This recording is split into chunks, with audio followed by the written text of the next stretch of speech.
네, 시청자 여러분 안녕하십니까? 일상생활의 사례를 통해 법을 재미있게 풀어보는 시간, 똑소리 나는 생활법률의 박수진입니다. 요즘 들어 창업 꿈꾸시는 분들 참 많습니다. 바로 이 창업에 성공하기 위해서는요, 목 좋은 곳에 상가를 임대해서 별탈 없이 가게를 운영해 나가는 게 아닐까 싶은데요. 오늘은 그래서 많은 분들이 궁금해하시는 상가와 관련된 법률 상식에 대해 한번 알아볼까 합니다. 오늘도 지난 시간에 이어서 좋은 말씀 해주실 이정진 공인중개사와 함께 이야기 나눠보도록 하겠습니다. 안녕하세요, 선생님. 안녕하세요, 선생님. 네, 선생님, 저희 지난 시간에 묵시적 갱신과 임차권 등기에 대해서 이야기 나눠봤는데요. 네. 시청자분들과 복습하는 의미로 다시 한번 설명을 부탁드릴게요. 네, 알겠습니다. 우리 그 묵시적 갱신이라 하면 우리 임대인과 임차인 간에 임대차 계약이 있을 거 아닙니까? 그죠? 네. 그러면 계약 만료 시점에서 6개월에서 1개월 이전까지 임대인이 임차인에게 거절 통지를 하지 않거나, 그리고 이제 임차인 같은 경우에는 한 달 안에, 그죠? 만료일 한 달 안에 뭐 이제 그만 살겠어요, 나가겠어요 라는 얘기가 없으면 전 계약과 동일한 조건으로 갱신된 것으로 본다라고 얘기를 하거든요. 네. 이 묵시적 갱신이라 하는 것은 이제 기한의 정함이 없기 때문에 네. 그 통상 우리가 임대차 계약에서 2년 정도를 우리가 이제 보장을 해주지 않습니까? 네. 그 이제 2년으로 보는 게 맞겠죠. 전 계약이 2년이었으면. 그래서 2년을 봐주는데 임대인은 2년을 지켜줘야 되는 부분이 있고, 네. 임차인의 경우에는 언제든지 해지 통고를 할 수가 있어요. 임차인이 임대인에게 해지 통고를 하고 난 후 3개월이 지나면 이제 그 임대인은 그때가 언제가 됐든 3개월 후에 이제 그 보증금을 반환해 줘야 되는 거죠. 네. 네. 그리고 임차권 등기 명령이라는 것은 우리가 그 살면서 이런 경우가 참 많이들 있으셨을 것 같아요. 네. 그 우리가 임대차 계약을 하고 그 어떤 주택에서 살고 있는데 이사를 가게 됐어요. 기한이 만료가 됐어요. 그런데 주인이 사정이 여의치 않아서 보증금을 반환해 줄 수가 없는 상황에, 그러면 우리가 제가 전에도 말씀드렸는데 전입신고하고 확정일자를 받아 놓으면 우선 변제권과 대항력이 생긴다고 말씀드렸잖아요. 네. 근데 이제 이사를 나가버리면 네. 대항력이 없어지는 거잖아요. 그죠? 네. 우선 변제권을 잃어버리는 거거든요. 그러니까 말 그대로 순위가 사라지는 거예요. 네. 그래서 그러면 이제 이사를 나가야 되고, 뭐 지금 어떻게 할 수가 없는 상황이면 그 전세권 설정 등기를 할 수가 있는데요. 네. 전세권 설정 등기 같은 경우에는 비용이 많이 들고 또 이제 주인의 동의가 있어야 됩니다. 네. 동의가 있어야 되는데 임차권 등기 명령은 그 뭐 상대적으로 비용도 좀 저렴하고 동의 없이 이제 만료가 지난 임차인이라면 네. 보증금을 반환받지 못한 임차인이라면은 그 관할 법원에 임차권 등기 명령을 신청할 수가 있습니다. 그러면 이사를 하더라도 그러니까 이제 순위가 보존이 되는 거죠. 네, 선생님이 이렇게 묵시적 갱신과 임차권 등기 두 가지 개념에 대해서 짚어주셨는데요. 이 두 개념에 대한 피해 사례가 가장 많다고 하니까요. 시청자 여러분들 잘 숙지하셔서 피해보는 일 없으셨으면 좋겠습니다. 그럼 본격적으로 이제 상가와 관련된 법률 상식에 대해 한번 알아볼 텐데요. 오늘도 사례를 통해서 차근차근 한번 풀어가 보도록 하겠습니다. 오늘 첫 번째로 어떤 이야기가 준비되어 있는지 함께 보시죠.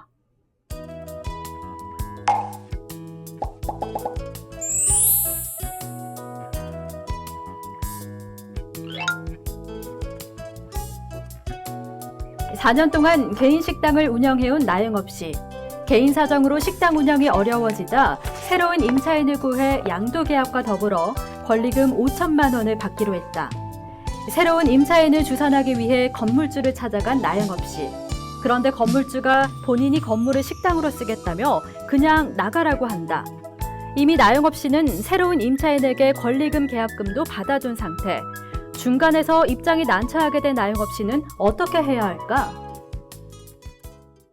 네, 선생님 이렇게 나영업 씨의 이야기를 한번 들어봤는데요. 나영업 씨의 상황을 풀어보기에 앞서서 권리금이라는 용어가 자주 나와요. 네. 권리금 개념에 대해서 설명을 좀 부탁드립니다.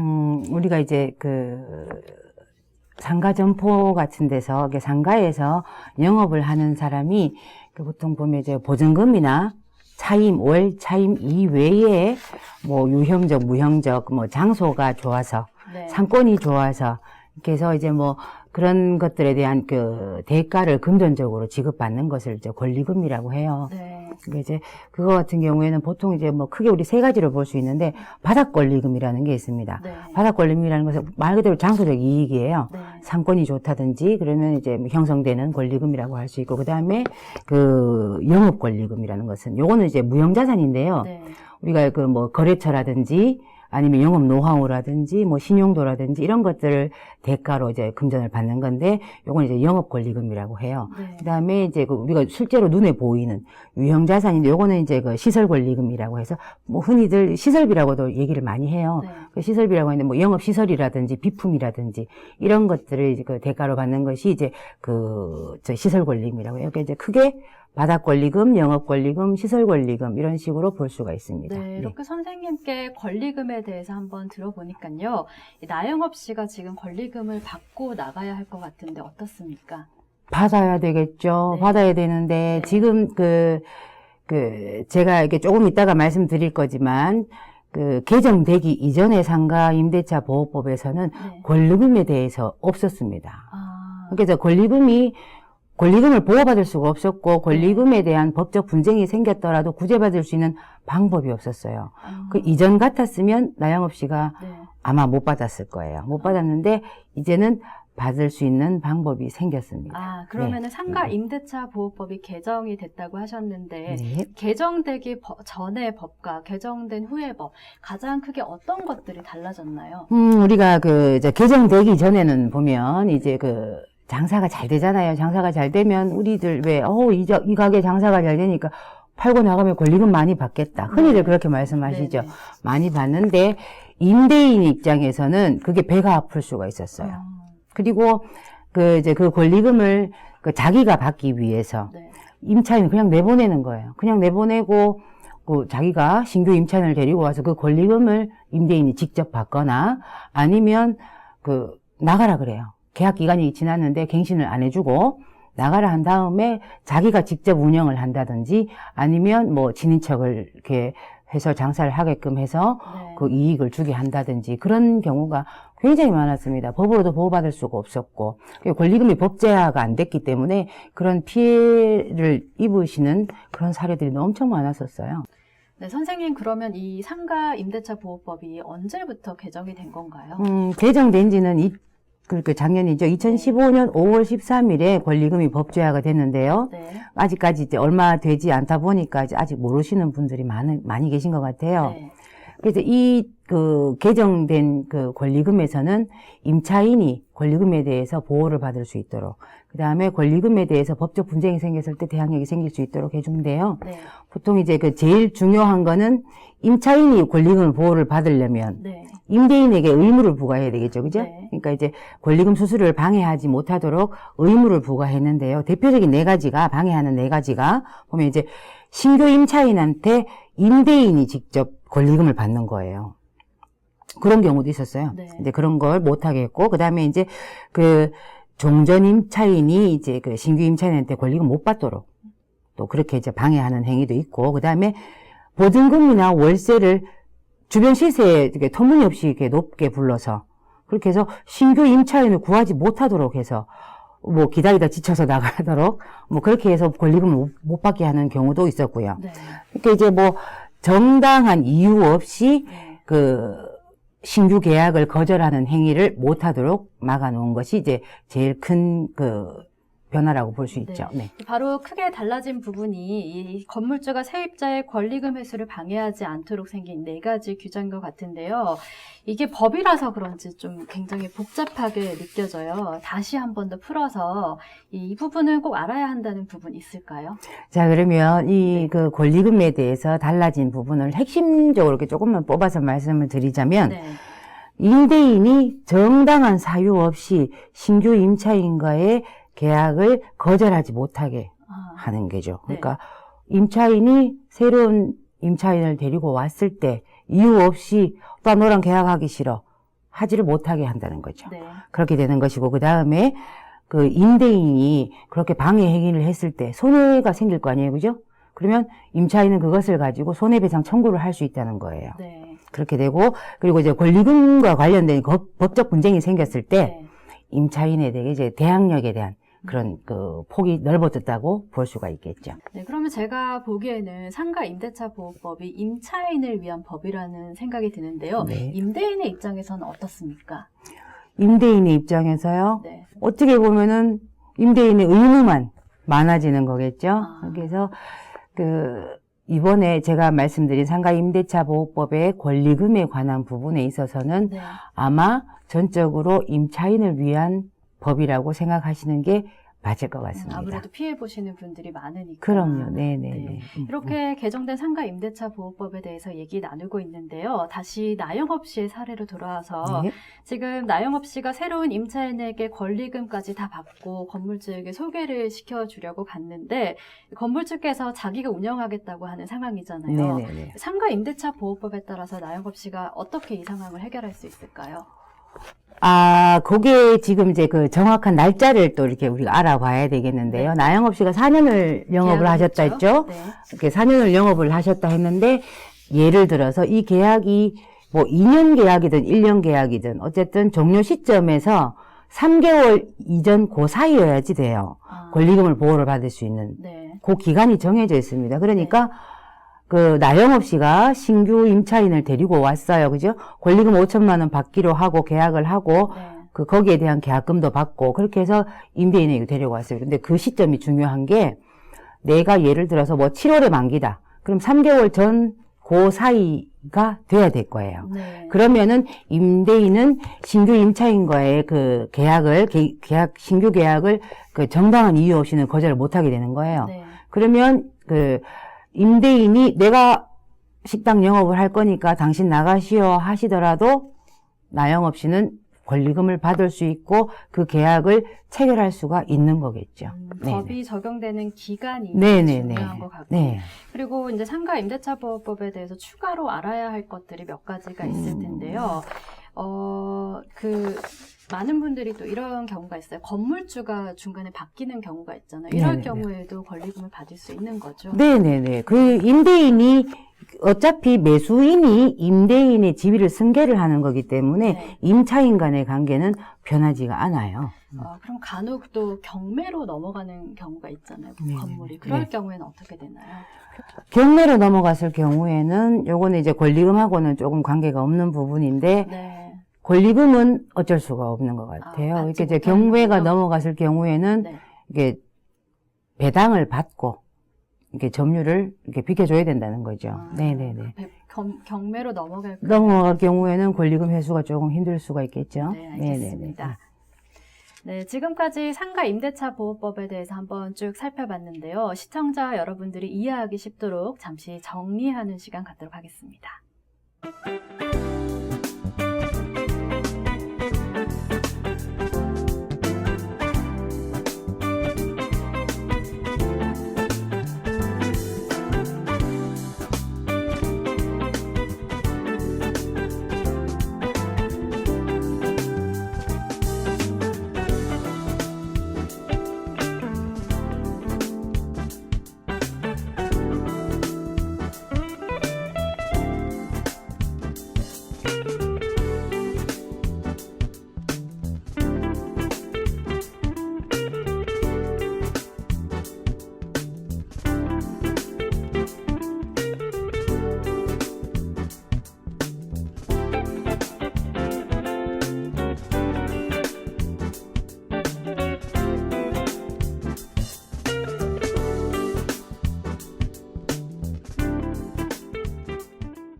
네, 일상생활의 사례를 통해 법을 재미있게 풀어보는 시간, 똑소리 나는 생활법률, 이정진 공인중개사와 함께 첫 번째 사례로 상가 임대차 보호법에 대해 알아봤습니다. 두 번째 사례는 또 어떤 이야기가 준비되어 있는지 한번 살펴보시죠.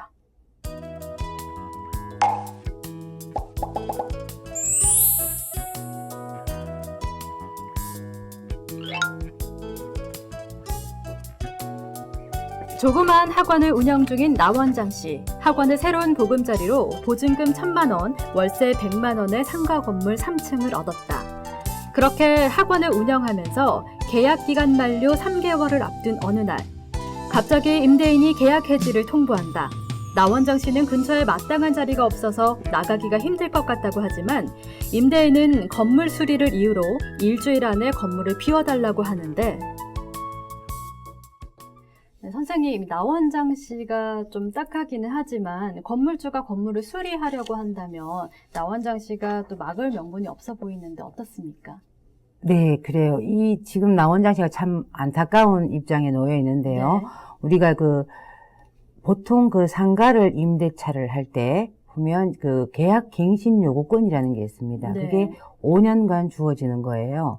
뭐 무기한으로 계속 주어지는 게 아니고 5년간 주어지는데 이게 뭐냐 하면 계약 만료 시점인 시점에서 6개월에서 1개월 사이에 임차인이 임대인에게 다시 갱신해 주세요. 계속 더 할 거예요라고 얘기를 하면 네. 이걸 거절하지 못하는 거예요. 네. 그 기간을 뭐 하염없이 주는 게 아니고 5년간. 그게 뭐냐 하면 약자죠, 그죠? 비용도 들었을 것이며 네. 어떤 영업을 하기 위한 투자 자본이 있을 거 아닙니까? 네. 그걸 이렇게 회수를 하고 어느 정도 이렇게 할 수 있도록 일정 기간을 보장을 해주는 법이라고 볼 수 있어요. 네. 네. 그러면 나 원장 씨는 아직 임대차 계약이 끝나지 않았으니까 갱신 요구권을 주장할 수 있다는 생각이 드는데 이 갱신 요구권을 주장할 수 있는 기간이 따로 정해져 있나요? 아까 말씀드렸다시피 갱신 요구권은 무제한으로 인정되는 것이 아니라 네. 최초 임대차 계약을 한 날로부터 5년간 인정을 받을 수가 있어요. 네. 네네. 지금 나 원장 씨 같은 경우에는 참 안타깝지만 이게 갱신 요구권을 네. 주장할 수 없는 경우도 있습니다. 아, 네, 어떤 네, 네. 경우에 그럼 주장할 그런 수 경우가 없겠나요? 예를 들어서 네. 3번 이상 차임을 연체한 경우, 네. 그 다음에 임차인이 거짓을 했거나 아니면 부정한 방법으로 거짓 임차를 한 경우, 네. 그 다음에 임대인하고 임차인이 합의해서 네. 그럼 나 얼마 인정해 줄게. 네. 이렇게 이제 보상을 받은 경우죠. 네. 그런 경우에는 보상을 해준 경우에는 임대인이 또 계약 거절을 할 수가 있어요. 네. 갱신 거절을. 그 다음에 간혹 이런 경우가 많습니다. 임차인이 임대인 동의 없이 또 다른 세입자를 데리고 와서 그 사람이 장사하게끔 네. 그렇게 하는 경우죠. 동의 없이 전대를 하는 경우는 갱신 거절을 할 수가 있어요. 그리고 이 임차인이 뭐 고의나 과실로 이 건물을 파손한다든지 네. 뭐 그렇게 한다는 경우. 그 다음에 임대인의 사정인데요. 이렇게 재건축이나 아니면 뭐 전부든 뭐 아는 상당 부분이든 건물 보수를 위해서 그 건물을 비워야 할 경우는 이런 타당한 이유가 있다면 네. 갱신 거절을 할 수가 있습니다. 그러면 나영업 씨는 지금 임차인이 갱신 요구를 거절할 수 있는 예외 규정인 건물주가 건물의 일부분을 재건축을 원하는 상황이니까 임대인의 주장대로 나갈 수밖에 없는 거겠네요. 그렇죠. 아. 나가야 되는데 네. 아까 우리 사례를 잠깐 보니까 네. 일주일 안에 비워달라고 얘기를 했죠. 네네. 나영업 씨는 나 원장 씨는 3개월 만료 전이라고 그랬고요. 네. 계약 기간까지는 있을 수가 있습니다. 3개월까지는 여유를 둘 수가 있는 거군요. 네.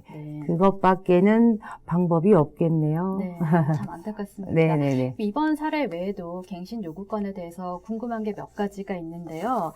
첫 번째로 이 동일한 조건으로 재계약이 됐다고 했을 때 5년 동안 주인이 임대료나 보증금을 올릴 수 있는 건지 없는 건지. 네, 올릴 수 있습니다. 아, 우리가 네. 그거는 이제 우리가 전 계약과 동일한 조건으로 갱신된다고 봤을 때 네. 차임은 증감 요구를 할 수가 있습니다. 네. 이렇게 이제 그게 법으로 몇 프로 이상이라고 정해놨는데 이게 이제 연 9%입니다. 네. 9% 이상은 올릴 수가 없어요. 5년 안에는. 9%까지만? 네네네. 네. 그래서 1년에 한 번씩은 네. 올릴 수가 있어요. 네, 그리고 네. 아까 또 나왔던 얘기인데요. 우리 권리금 얘기했잖아요. 네. 임차인이 계약갱신을 요구할 수 있는 기간 5년이 지났을 경우 권리금 보장받을 수 있죠? 네, 권리금은 갱신 요금과 상관없이 5년과 상관없이 네. 언제든 만료 시점이면 가능합니다. 네, 그리고 또 건물주가 바뀌는 경우도 있는데 네. 건물주가 바뀌어도 갱신 요구권을 주장할 수 있는지. 아닙니다. 이 갱신 요구권은 주인이 바뀌어서 다시 5년 네. 아니고요. 네.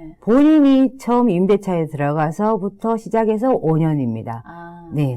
네, 네, 그리고 요즘에 또 창업 꿈꾸시는 분들 많아서 상가 임대에 대해서 궁금하신 점 참 많을 텐데요. 네. 보통 내가 가게를 한번 운영해 볼까 하고 상가를 임대하려고 하는데 임대할 때 보통 계약 기간은 어떻게 정해져 있나요?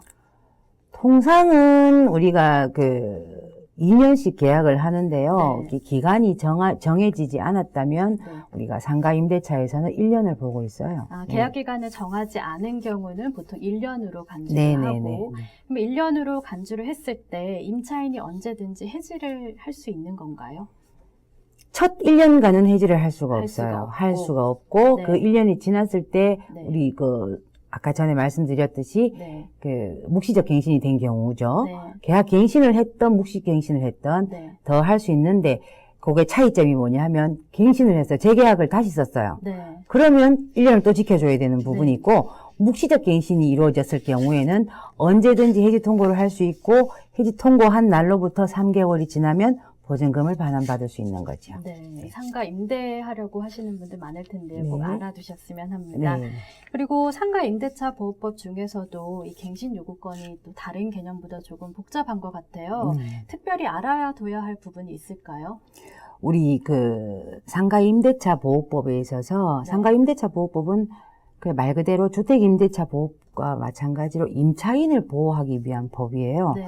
그래서 지금 우리가 영업을 하시는 그런 분들이 상가에서 영업을 하시는 분들이 주인분들이 무리하게 임대료를 인상을 한다든지 네. 아니면 나 싫어, 너 나가 이런 식으로 한다든지 마음대로 이렇게 그걸 권력을 남용한다든지 그런 경우 또 그다음에 시설금이라든지 권리금이라든지 이런 것들을 반환받지 못하게 하는 그런 악덕 주인이라 그래야 되나요? 네. 네, 그런 분들한테서 이제 임차인을 보호하기 위한 법인데요. 네.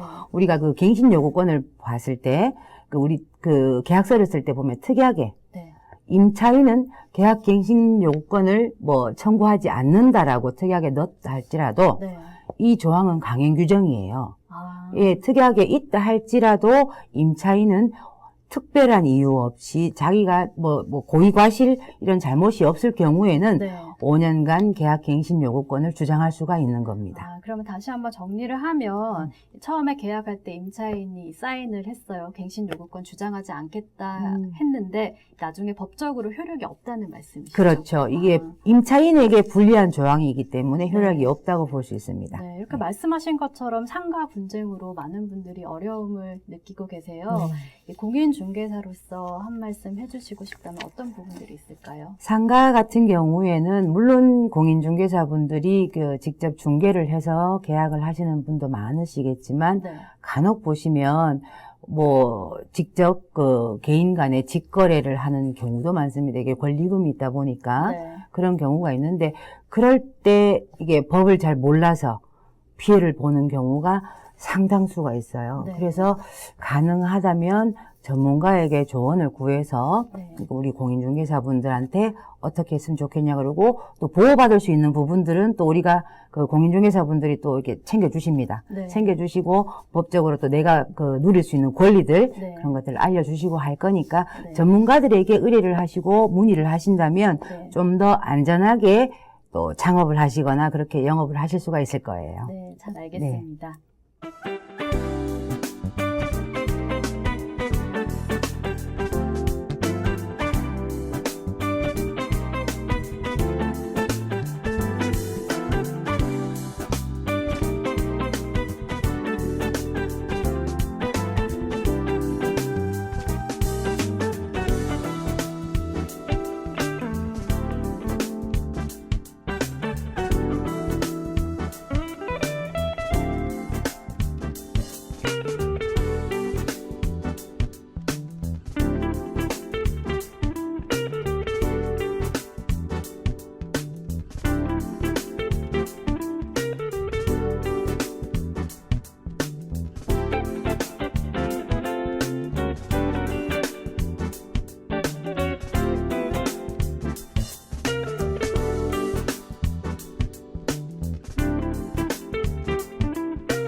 네, 똑소리 나는 생활법률 오늘 그 두 번째 시간으로요. 상가와 관련된 법률 상식에 대해 알아봤습니다.